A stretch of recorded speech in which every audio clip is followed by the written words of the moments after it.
10 साल पहले मैंने एक आदमी को मार दिया था। पकड़े जाने से बचने के लिए मैंने उसकी लाश अपने गांव वाले पुराने घर के आंगन में लगे बेर के पेड़ के नीचे गाड़ दी थी। लेकिन कल ही दादी ने मुझे फोन करके बताया कि पुराने घर की जमीन पर अब डिमोलिशन होने वाला है। दादी ने इसके लिए पेपर्स पर साइन भी कर दिए थे। मैं जल्दी से गाँव पहुंचा तो डिमोलिशन का काम आधा हो चुका था। बेर का पेड़ जड़ से उखाड़ दिया गया था। उसकी उलझी हुई जड़ों में एक गहरे लाल रंग का कपड़े का टुकड़ा फंसा हुआ था। मैंने उसे देखते ही पहचान लिया। वो वही चादर थी जिसमें मैंने उस रात लाश को लपेटा था। मेरे पूरे शरीर से पसीना छूटने लगा। दिमाग तेजी से सोचने लगा, अगर लाश बाहर निकल आई तो मुझे कैसा रिएक्शन देना चाहिए? क्या सीधे बेहोश हो जाना चाहिए या डर कर जोर जोर से रोना चाहिए? आखिर पहली बार लाश देखने वाले इंसान का कौन सा रिएक्शन सही लगेगा? अच्छा हुआ कि एक्सकावेटर ने उसके बाद नीचे खुदाई नहीं की। हालांकि बेर का पेड़ पूरी तरह उखड़ चुका था, लेकिन उस समय मैंने लाश को बहुत गहराई में दबाया था, इसलिए शायद वो किसी को नहीं मिलेगी। तभी एक्सकेवेटर दूसरी तरफ घूम गया और बचे हुए घर को गिराने लगा। मैंने अनजाने में राहत की सांस ली। लगता था बस रात होने तक या डेमोलिशन खत्म होने तक इंतजार करना है। फिर किसी तरह उन हड्डियों को वहां से दूसरी जगह ले जाऊंगा और सब कुछ पहले की तरह किसी को पता नहीं चलेगा। तभी एक आदमी चिल्लाया, उस बेर के पेड़ वाले गड्ढे में शायद कुछ है, जल्दी आओ। करीब आधे घंटे बाद पुलिस मौके पर पहुंच गई। उन्होंने तुरंत पूरा एरिया घेर लिया और लाश की खुदाई शुरू कर दी। आज के टाइम में टेक्नोलॉजी इतनी एडवांस हो चुकी है कि सिर्फ मृतक के दांतों की जांच करके उसकी आइडेंटिटी पता लगाई जा सकती है। उसके बाद 10 साल पहले बोला गया मेरा झूठ पूरी तरह सामने आ जाता। मुझे सिर्फ मर्डर नहीं माना जाता, बल्कि वो सारी बातें भी दुनिया के सामने आ जाती जिन्हें मैंने इतने सालों से छिपा कर रखा था। लेकिन जब हड्डियां बाहर निकाली गईं तो मुझे कुछ गड़बड़ महसूस हुई। ये सही नहीं है। ये शायद वो लाश नहीं थी जिसे मैंने उस रात दफनाया था। चादर बिल्कुल वैसी ही थी, लेकिन उस समय सबूत मिटाने के लिए मैंने उस आदमी के शरीर से सारे कपड़े उतार दिए थे,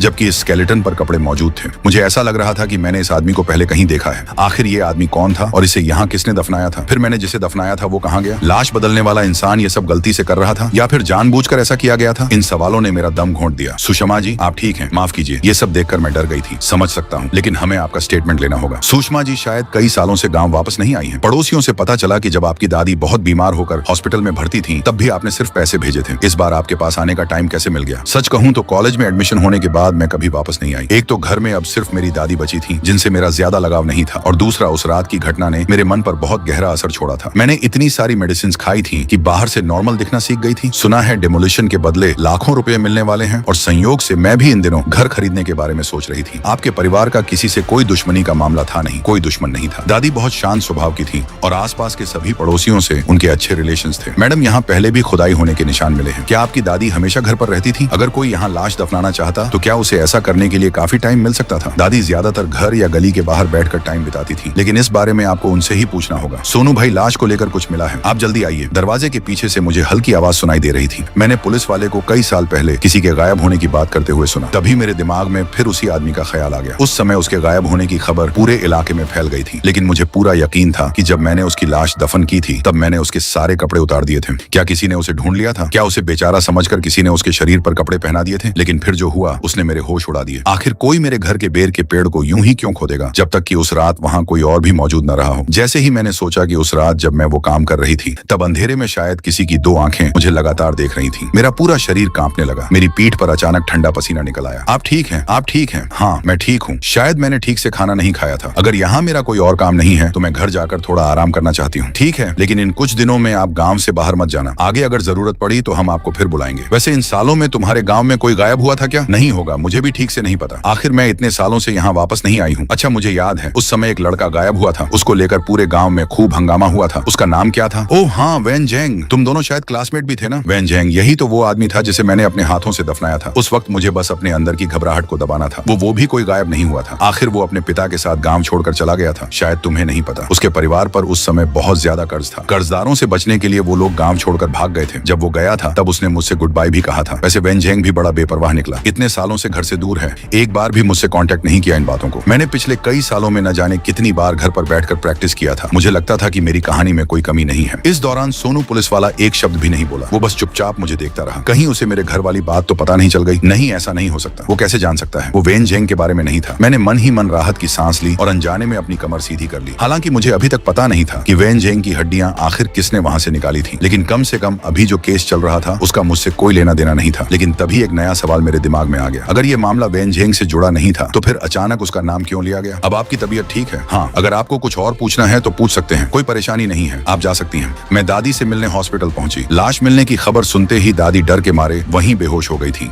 जब उन्होंने मुझे देखा तो कहने लगी कि उनके पूरे शरीर में दर्द हो रहा है। सच कहूं तो वो वापस घर नहीं जाना चाहती थी, और ये भी सही था। घर में मर्डर केस मिल चुका था, ऊपर से डिमोलिशन ने पूरा घर तहस नहस कर दिया था। अच्छी बात बस बस इतनी थी कि मेरा कमरा अभी तक नहीं टूटा था। मैं किसी तरह वहीं एक रात गुजार सकती थी। रात को मेरे घर चलो। नहीं धन्यवाद। दादी ने मुझे खास तौर पर कहा है कि मुझे उनका घर संभाल कर रखना है। तू भी ना बूढ़ी औरत जो कहती है तू वही मान लेती है। उस घर में ऐसा क्या है जिसे बचाना है, डर भी नहीं लगता। मैं बिल्कुल घर की रखवाली करने के लिए वहाँ नहीं रुकी थी। दादी का घर गांव के बिल्कुल बीच में था। अगर कोई वेन झेंग की लाश को वहाँ से निकाल कर दूसरी लाश रख सकता था तो वो गांव का ही कोई इंसान हो सकता था। आज इतनी बड़ी घटना हुई थी, ऐसे में हो सकता था कि वो रात में वापस आकर सब कुछ देखने आए। अगर मैं उसे पकड़ पाती तो मैं उससे पूछना चाहती थी कि उसने वेन झेंग को आखिर कहाँ छिपाया। मुझे लगा था कि उस रात मैं डर के मारे सो नहीं पाऊंगी, लेकिन ऐसा बिल्कुल नहीं हुआ। जैसे ही मेरा सिर तकिए पर लगा मैं गहरी नींद में चली गई। सपने में मैं 10 साल पहले वाली उसी रात में वापस पहुंच गई। बाहर बिजली चमक रही थी, जोरदार बारिश और हवा चल रही थी। हवा के कारण लकड़ी का दरवाजा जोर जोर से चरमरा रहा था। वेन झेंग पूरा खून से सना जमीन पर बैठा था। उसने दोनों हाथों से मेरी बाहों को कसकर पकड़ रखा था और मैं उसके सामने घुटनों के बल बैठकर रोते हुए उससे गिड़गिड़ा रही थी। तभी अगले दिन सुबह होते ही सोनू पुलिस वाला मेरे पास आ गया। माफ कीजिए परेशान करने के लिए। सॉरी, हमें लाश के ऊपर से एक चीज मिली है। हम चाहते हैं कि आप इसे पहचानने में हमारी मदद करें। ये एक स्टूडेंट ID कार्ड